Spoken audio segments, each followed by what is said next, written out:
ఇదిగోండి, ఇది గుంట కలగరాకు,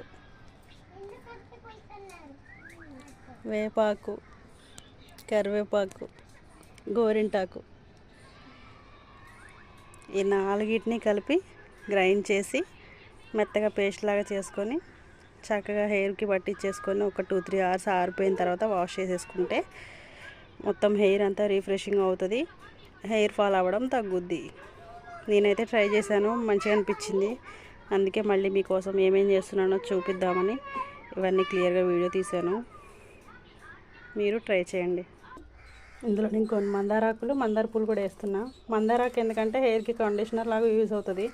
ఇప్పుడు మనం వేసే ఆకులన్నీ డ్రైగా ఉంటాయి కాబట్టి మందారాకులు వేస్తే కొంచెం కండిషనర్ లాగా నీట్గా వస్తుంది, హెయిర్ డ్రై అవ్వకుండా ఉంటుంది.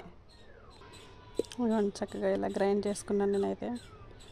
ఇంకా నెత్తికి పెట్టేసుకోవడమే. ఒక 2-3 అవర్స్ అలా డ్రై